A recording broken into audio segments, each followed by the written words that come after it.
I believe lactose intolerance is one of the first symptoms of a yeast infection.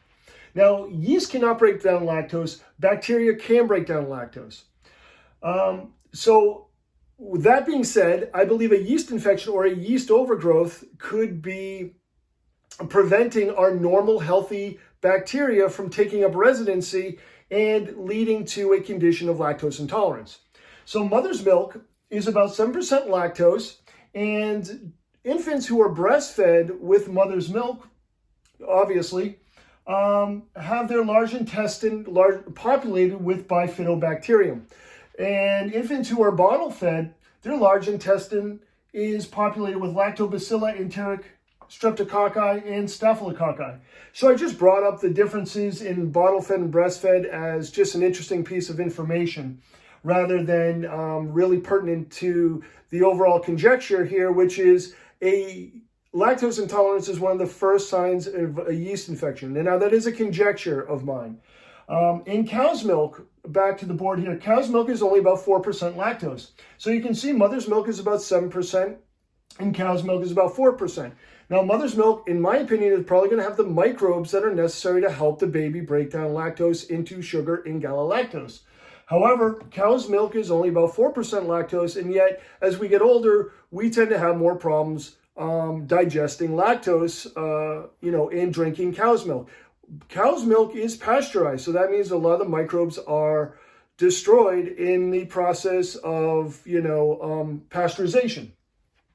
Okay, so I say lactose intolerance is one of the first symptoms of a yeast infection. Now, if we're dealing with a Candidiasis as a yeast infection, now that is one of the more popular pathogens in the yeast family that people deal with, it can lead to a lot of other problems down the road.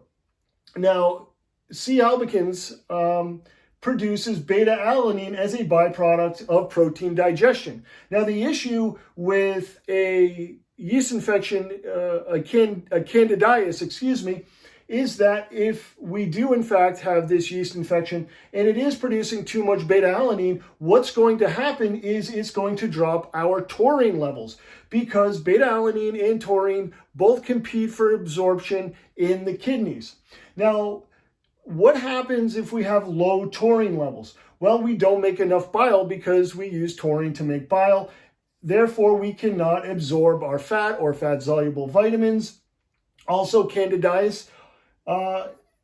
People suffering from Candidiasis have trouble digesting magnesium and potassium, Now, another thing that we're going to drop is glutathione, because we use cysteine to make both glutathione and taurine. So if we are not reabsorbing our taurine, that's going to cause the body to try to make more taurine from cysteine. As a result, we're going to drop our glutathione levels, which is going to raise our oxidative stress. And at the same time, we're also going to drop our SAMe levels, because SAMe is part of the cysteine pathway. The body, also uses cysteine to make SAMe.